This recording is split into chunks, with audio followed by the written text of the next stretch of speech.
Hi, this is Karen with newclevelandradio.net, and it is time for Avoid the Maze. You are special. My guest today is Tom Dardick, and you know, sometimes I read the bio of my guest, but this bio is so intense that I'm just going to let Tom explain to you about the eye of power.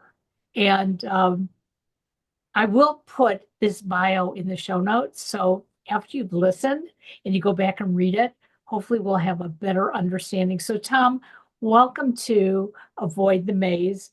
And I Thank you so much, Karen. rechanneled this as You Are Special for a couple of reasons, because there's so much that we can learn from each other. And I want my listeners to understand that we all have that power within us to teach each other. So, welcome and give us a little bit of background. Take us on your journey. Well, thank you so much. And I couldn't agree more about the message of you are special. That is part of actually, it's even part of the model. Eye of power is see your power. And it is a model.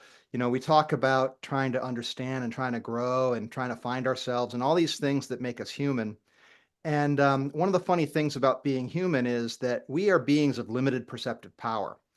And that means that we don't really understand the greater reality. The world is way more complicated than our powers of perceptions allow us to take in. So we are relegated. Our very nature is one of creating the best models we can. We use our imaginations to try to create these maps, and we use those maps to navigate the world. And the quality of those maps really determines the quality of the decisions we make and the kinds of ways we're able to manifest lives either of our choosing or perhaps not of our choosing. So the Eye of Power model is really designed to sort of help improve our map. It functions as a multi-tool, a flashlight, a compass, a map to help you see within. We started with you are special, right? Because here's the thing. Nobody has walked in your shoes. There are things about the human experience that are universal that we all share, and there's way more of that than meets the eye. Right. And that's one of the things that makes life beautiful. But the other side that makes it beautiful is the fact that there's nobody else like you. There's nobody else that sees things the way you do. I often say to people, you might not be the tallest, the fastest, the smartest, the best looking, the most charming, the most experienced, the most skilled in this or that thing. But there's some combination of things that you are relatively good at that taken together as a whole, only you have, like a fingerprint. And so that you are special concept is one of discovering what those are, developing them, and finding ways to put them to service in the world. So that's one big, huge preamble that really isn't responsive to your question, talking about me. Yeah. Um, but I say all that because that is what I'm passionate about. That connection of what makes us the unique individuals we are. Um, I've been a student of the human condition basically my whole life. Before I was probably 10 years old, I'd read all the Greek and Roman mythologies and all the Norse mythologies. And I don't know why. I thought they were cool stories. As a kid, you're not thinking about what does this say about the human Sure. condition, but there was something that got me and kept me. I've been in philosophy and studying psychology, not formally, but informally, pretty much my whole life. My college degrees in economics of all things. But the career that I've been in the last few decades has been in the people strategy. What does it mean to be human? And specifically in the workplace, how do we maximize a people strategy? And in that work, I encounter all kinds of things, right? Because you ask a leader about what their problems are in their organization, and they're going to point for better and worse to the people in the organization. Right. You get a great people strategy, you're going to have a great organization. You are missing on the people strategy, you're going to have problems in the organization. And that's a pretty much universal thing. So I've always been in this query, Karen, in this space. Now, a few years ago, I was actually ghostwriting a project for somebody who's in the leadership space.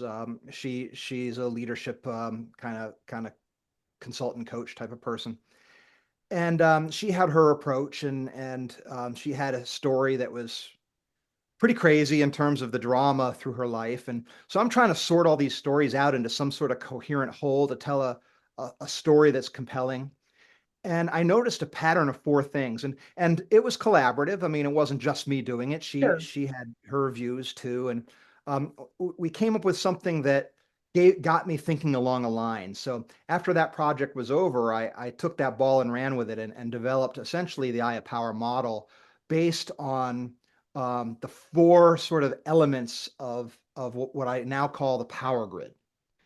And for those that are viewing what we're seeing, you might see behind me on my screen behind me here, you can see the model there, and it looks like an eye, but the eye is on a grid, and so the grid is two lines that one is horizontal, one's vertical, and there are two continuums.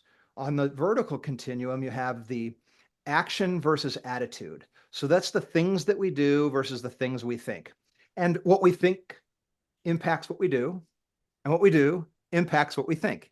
So it's not an either or, it's a continuum of things.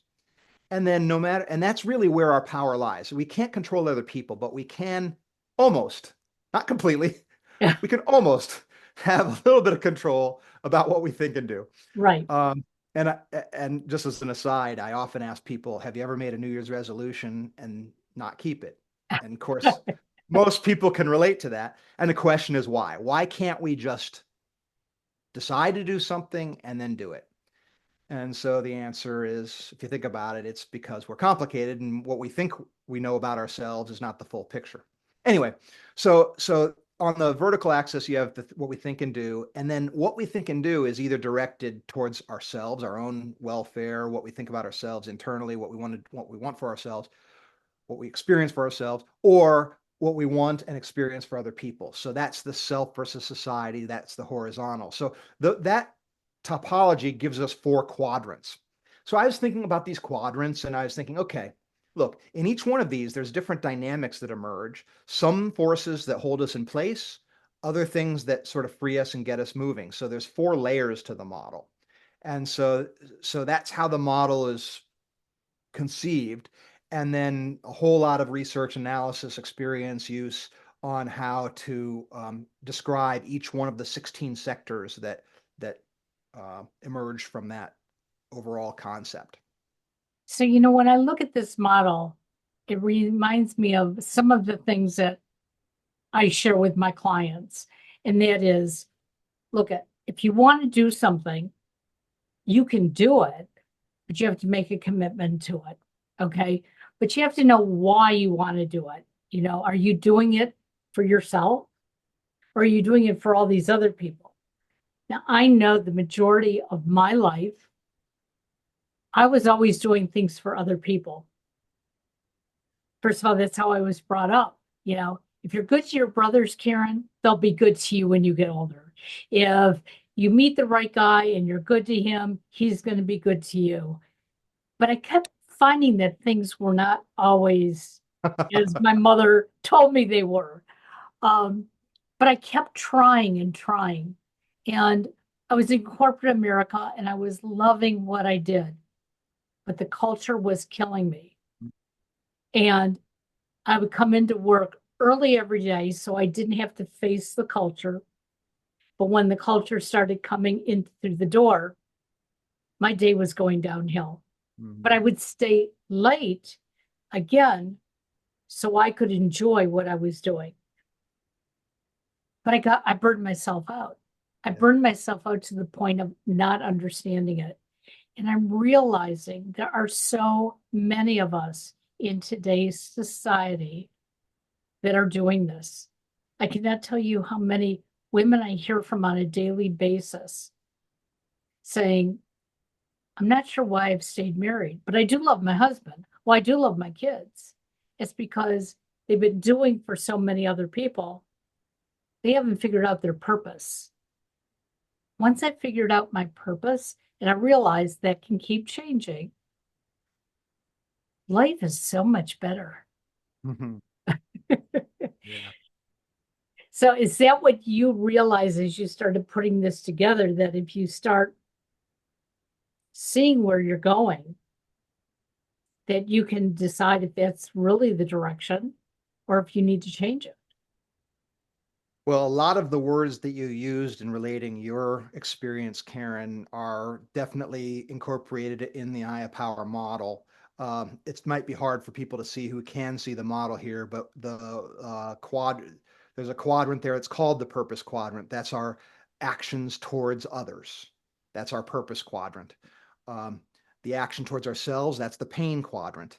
Our attitude towards ourselves, that's the perception quadrant, and our attitude towards others is the people quadrant. So that's sort of the I call the power grid. It's the playing field of life.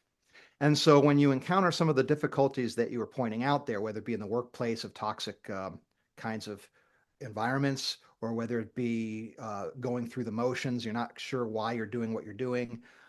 Yes, these are composite problems that come up in various layers and places that the model helps you see more clearly. So as you systematically go through the I call it a protocol that you go through. Um, it sort of shines the flashlight on that area that you might not have otherwise noticed, or you might have glossed over, or you might not have thought deeply about it, or you might have discounted something, or, so it might be a blind spot. It might be something that you think is more important than it is, or think it's less important than it is. It's like I said earlier, we're beings of limited perceptive power. So you can think of our view at the world as almost like a funhouse mirror. Yeah. And the clearer we can get our mirror, the less likely we're going to fall in those kinds of traps. Or if we're in a trap, the quicker and easier our path out of that trap will be. So what specifically made you think that this is something that you needed to create? Because obviously there was something missing in your path, or am I wrong? Yeah, I don't really see it that way. We might be able to talk about it through that lens. But for me, it's a lifetime of thinking in these ways, and it's sort of a culmination of a path. I consider myself a bit of a late bloomer. Uh, I didn't have well, I don't want to get in a big long story, but my family had a fairly, I'm going to say it was on my dad's side. My grandfather had an invention and a company that was pretty glamorous, and I thought that was going to be my path, and that didn't turn out to be the case. And I've had a lifetime of being one of my biggest passions has been music, so I've been shaped by that pursuit. Uh, I already mentioned the primary pursuit about trying to figure out the human condition, and that's shaped the last few decades of my career. Um, but you don't know none of us know what we don't know. So when these sort of things come to you, it's like, oh my gosh, this is, I got excited because it looked like some answers. And this is a model, right? It's a model like any other model. Models have benefits and they have drawbacks. And the benefit of the Aya Power model is it's pretty complete. The downside is a little bit complicated, right? So completeness versus complication. So there's this always a trade-off. There's very few things that are pure solutions for anything. Right. It's this trade-off versus that trade-off. So yeah, there's other models that try to describe this territory. They do so in different ways, and it's like a different look through it's like looking at a house, looking through a different window. Um, I'm pretty proud of this model because by going through it, you're gonna find where, like, a lot of times people will, like, let's just go back to the resolution thing, the New Year's resolution thing. If you're gonna make a New Year's resolution, there's a reason you're doing it, right? You're there's a Yep. pain point. You're at point A, you identify a point B that you'd prefer to be at. And so you're saying, okay, this is it. I'm gonna get from A to B and burn the bridges. That's it. I'm doing it. And then 92% of the time, by the end of January, you did not do it. And so the question is why? And the question is because you're not seeing some or part of the elements that we're talking about with the I of Power model. So I really see it as a path to your power, getting more of your agency. And I can't think of something that's more important, at least from my viewpoint. Look about all the topics we talk about. It all comes down to agency. What can you do for yourself and other people? What makes the specialness you, and how do you contribute to other people in that way? That's where all the joy is. That's where all the spice of life is. It's finding ourselves and showing ourselves to the world. And all the pain and suffering is from that closing off, isolation, feeling depressed because nobody likes us, cares for us, sees us, uh, appreciates us. That feels bad. I mean, when you think about it, it's sort of obvious as to what the right direction is because Right. we get these rewards. It's interesting because some of the terminology you're using, I belong to a group on Facebook. It's through ARP. It's called the Ethel Circle. And it's women 45 and up who are confused in who they are. So many of them are blaming it on either they've never had children or their children are grown and they left the nest. Their husbands are changing. And as I read through them, I realize this is where I was at 45, 50, thinking the same thing. Until I realized, and it wasn't even a resolution, it was just like, I'm tired of feeling this way. How can I feel different? How can I change my mindset? And I just looked around, and I will tell you, it's social media that convinced me. I knew that I wasn't going to be posting on there all these beautiful picnics and presents and things that people were showing it. Oh, look how beautiful my life is. My life is beautiful for other reasons. And once I started accepting that, that's when your I of Power model starts to make sense to me. It's like you got to keep moving. And yes, you are going to stumble and you are going to fall. And it's not about on January 1st making the resolution that I'm going to lose 10 pounds. Okay. It's doing what is good for you. And if those 10 pounds come off, that's an added. And that's how I see life. Because if I put that carrot in front of me and I don't get it, I'm going to be upset. Mhm. And I Yes, think that's how that's you. where people fail. Yeah, it's how you construct the game in a way is what I hear you saying there. It's funny as you started there, Karen. I was thinking about the innermost layer of the model is called the four corrosions. Those are the forces that keep us from making the positive change that we want to. Think about it like if we're a sailing ship, right? We're on a sandbar. And so, what's that sandbar? What's holding us in place? And it's one or a combination of these four forces at the center of the model. And what you were talking about there, you started talking about um, we look around like people, for instance, who put things on social media. That's fine. There's nothing inherently wrong with sharing your life. That's what it's for. If people are friends of us, they actually are interested in what we're doing and they want to see these things. Right. So the concept of it, the utility of it is absolutely valid and it serves a valuable function. But it's often not used that way, right? What happens is we use it to give maybe a false perception of ourselves. I can see it going either way. Some Yep. people are poor me. Other people are like, the brochure version is like, oh my gosh, this person never has a problem in their life. They're perfect. And we know that that's not the reality, no matter who you are. But um, soon as we see anything, our our impulse is to judge. And so one of the and we use the word judge and condemn interchangeably. And what I like to do is make a distinction between those two things. Because judging gets a bad name this way because sometimes we say judge when we really mean condemn. And the distinction is this. If you have a value system, if you think one thing is better than another, you have to judge. Judging is part of that distinction. So judging by itself, just like social media, what I was saying a minute ago, is not good or bad by itself. It's got utility, and it's part of a process of doing something that's valuable. It's the condemning piece is the problem. And what does that mean? That means I'm not only judging, but I'm pushing it away. I'm labeling it, calling it bad, saying it's not worthy, saying it's, not in my tribe, not in my house, not in my lexicon, whatever it is. And therefore I'm creating a wall. And so these walls that we create they might be there for protection. In other words, some things should be condemned, like if somebody's a physical danger, for instance. Sure. But when we condemn where it's not so warranted, that wall, what feels like a protection, quickly becomes a prison wall.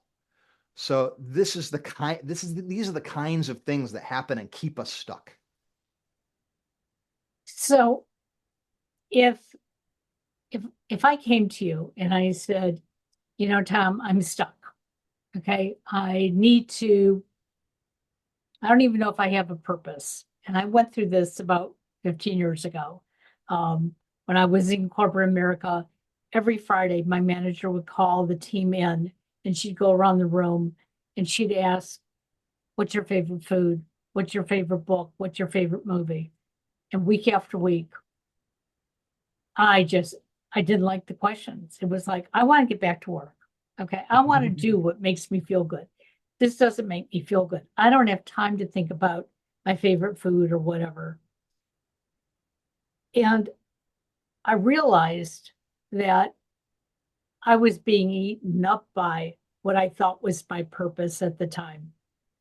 And my purpose was just so centered on one thing, that I had to help my students. I had to do the best thing for my students. And I was going to do it no matter what, even if management didn't like the way I did it. If my students were succeeding, hey, I was succeeding. And when I left corporate America, the first thing I asked myself was, what's my favorite food? And I didn't have one at the time. I couldn't think of one. And I remember sitting at my desk here sobbing. Why can't I have a favorite food? It's got to be something. And then I realized, okay, what's my favorite book? What's my favorite movie? And I struggled. But once I started thinking, getting out of that so-called box I was in, I started realizing I had a lot of favorite things. But sometimes we don't allow ourselves to see it, like you said right in the beginning. We're just walking down the aisle. Well, you said it earlier in the beginning of our conversation, Karen, where you were taught to put others first and serve other people. And I'm going to start crying. Yeah. The special Karen, the you Karen, didn't matter. You were in the back seat. You were in the back burner. You'll get to you when you had other time, which is, of course, never. And so why does it matter that you'd have a favorite food or a favorite book? Why should you experience the things that life has to offer? You're here on the behest of other people, and it's not that far off the truth. So that's why it's easy to fall into that trap, because it's not that far off the truth. But when you don't bring your specialness, when you don't find what is your favorite food, what is your favorite movie, what makes you you, and bring that to the table, you're not actually bringing your full gift to the table. You're bringing a portion of that to the table. And so not only are you robbing yourself of you, you're robbing everybody else of you too. And so it's a really nasty lie that you're not deserving, that you're a second, that you're not a priority, that others people's needs matter more than yours. No, they don't matter more than yours. They don't matter less than yours, but they don't matter more, right? So, and it's another trap is also, you reminded me, is we tend to think of ourselves as a singular I. So when we say the word I, and I have this conglomerate picture, here's what it is. And that model does not have enough resolution to be super useful, because we are complicated, we human beings. And so when we say I, what I are you talking about? because the 2-year-old I is in there, the 14-year-old I is in there, the I that likes to party is in there, the I that wants to be alone is in there, the I that wants to be the center of attention, the I that wants to be left alone. All these different kind of personas and attributes, they're all in there. They're all valid. But what they need is situational respect. That's what they need. So, and respect is a word that I have been using more and more often in my discussions, Karen, because it's so basic and fundamental to all things. Respect for ourselves and other people. It's like everything's based on that. I can't find anything that's much below that. Well, and the interesting part is so many of us were brought up believing that um, if you talk about yourself, you're being selfish. Right. Okay. So I learned not to talk about myself at home. I learned to not talk about myself in my first marriage. I will tell you that my husband, who I'm married to for 40 years, sometimes wants to just shake me and say, "What is it you want?" Okay. Doesn't have to do that as much as he used to, but for a long time, it was stop making me happy because I see you're miserable. And I pretend, no, I am happy. But This is a common, that's a common dynamic. I mean, absolutely. there's a bit of that in my marriage too. So I completely understand what you're talking about. And, I think once we start talking and knowing that it's okay to take care of ourselves, and that taking care of ourselves for some people might be going away for a weekend and being in nature. For me, I can take 5 minutes, look outside my window at the trees, at the sky, and it takes me to another place. But we're all different about that. My husband needs to be behind a camera. If he's behind a camera and taking pictures, he's in seventh heaven. If he goes out and can't find a place where he wants to stop and take pictures, he'll come home not as happy as he would have if he had found that spot. Mhm. But now I'm seeing that part of the reason he's not finding the spot is that he's still looking behind the lens. He's not looking at what else is around him. And I Trade-offs. and I think that's what your model is saying, that you've got to see so much more, because if we focus just in the middle, we're not going to find everything we need. Well, I mean, I said the word trade-off there because that is a trade-off, right? Intense focus on one thing. We're going to notice and see things and be able to accomplish things that we could never do without that focus. And then without the context, right, a greater view, we could be focused on something that perhaps is not the thing that we should be focusing on at the moment. So, you need sort of, there's a very much, we live in a dual world, right? The yin and the yang, the dark and the light, the good and the evil, the whatever it might be. And so it's best to think in terms of pedals of a bike. Like you don't want to just sit there with one pedal going. You kind of want both pedals. And no matter what we're doing, I think that's a good balance to try to strike. Like just let's go back to the dynamic of respecting yourself. Like people can swing too far the other way and they become self-absorbed. They become, just okay, you know what? I've sort of screw it. I'm just focusing on me. That's not going to end in a good place Right. either.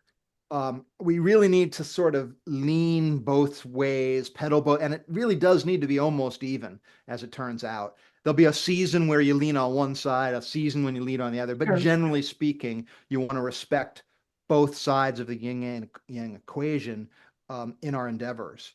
So we get off track when we lose sight of that.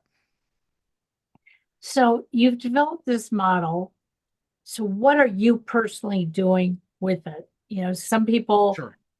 I know some people will say to me, Karen, you do these podcasts. What are you doing with them? Well, what I'm doing with them is making them open for discussion.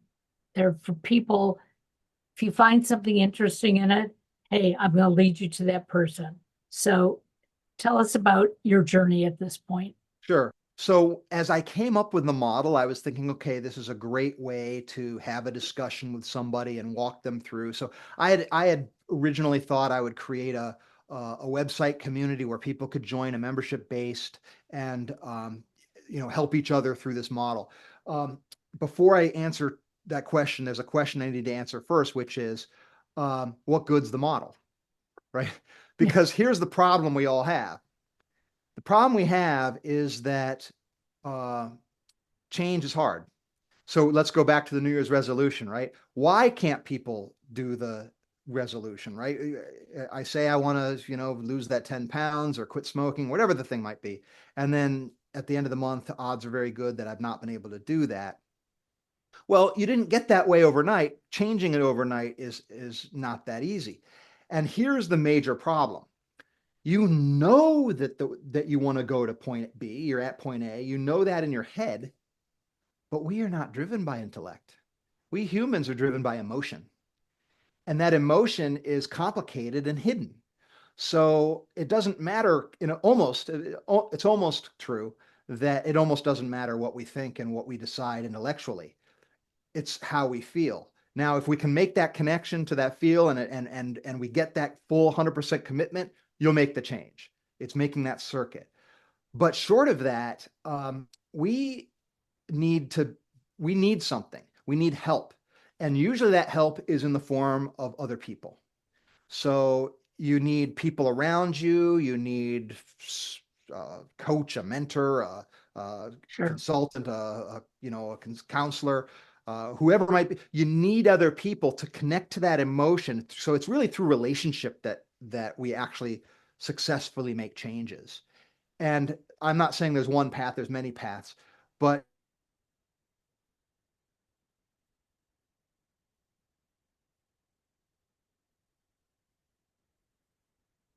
Tom's screen has frozen on us.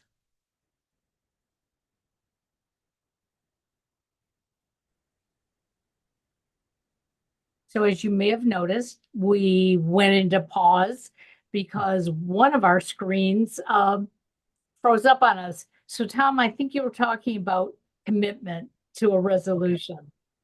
Right, and the difficulty of really making change, right? So I just gone over the idea of doing it in concert with other people. We're creating a protocol where people can work together and be committed and help each other, hold people accountable, and that's the form of the eye of power in the world right now is in organizations. We've got, and I'll say I better orient because I don't want to make it seem like it's out there more than it is.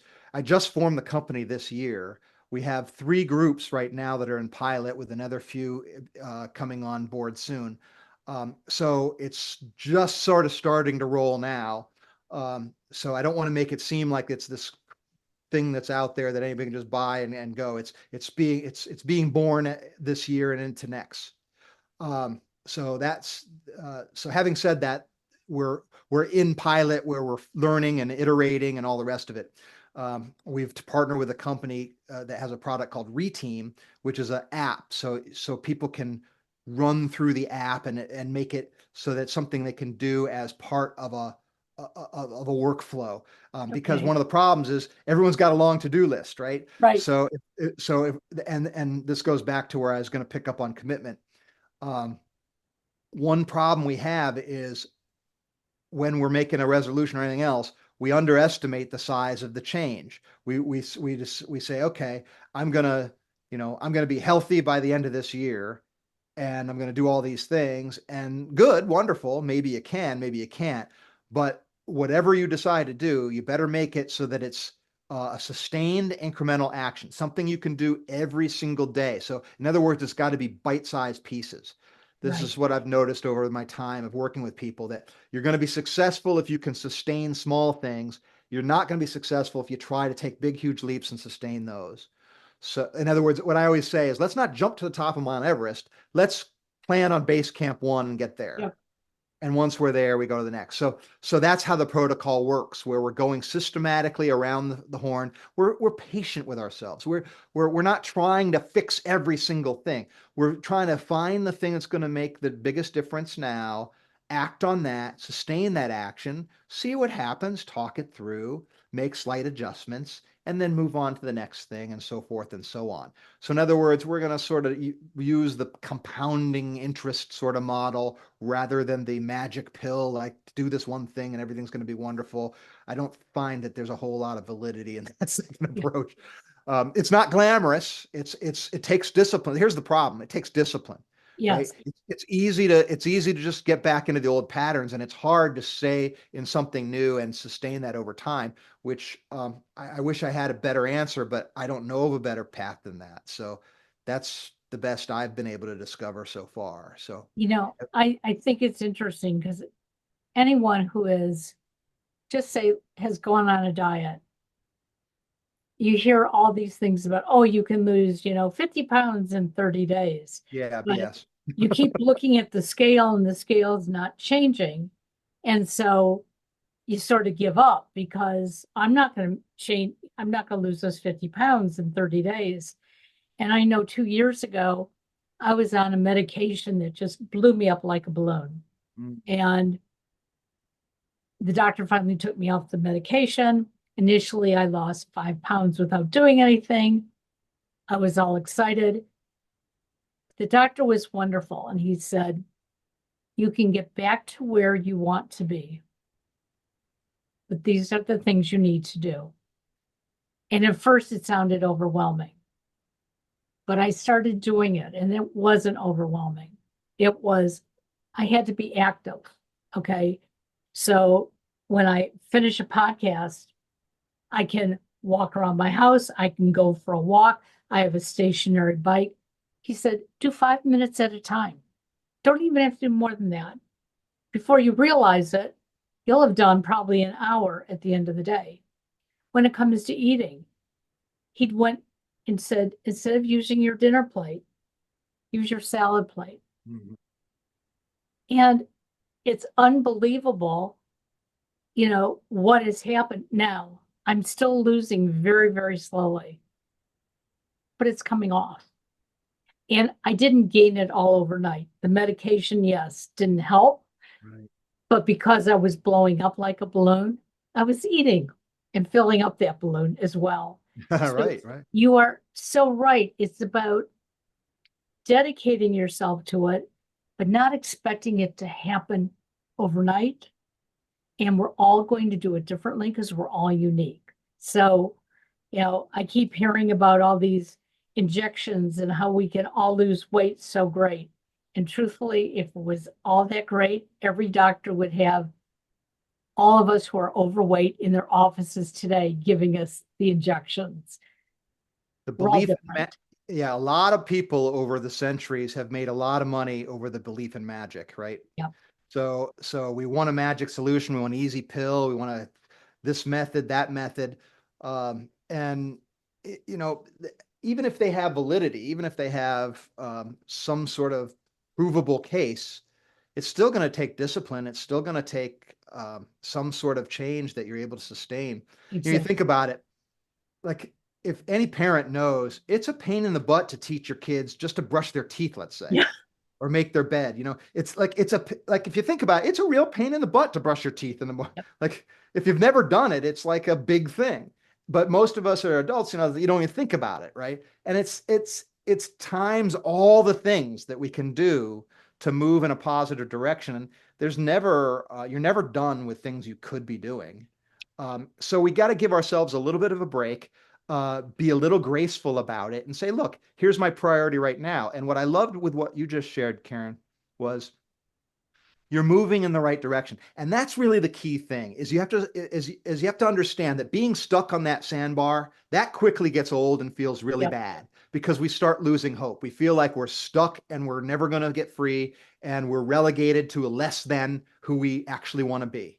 We're not the fully expressed version of ourselves. And that's what we're here to be. We're supposed to be the fully expressed version of ourselves. And when anything's holding that back, it doesn't feel good. There's a pain component to that that's saying, move, pay attention, do something different. It's not going to go away because you matter. Right. So it's worth respecting that. But the good news is soon as you start moving at all, a little bit, it's a whole different new day, right? Yep.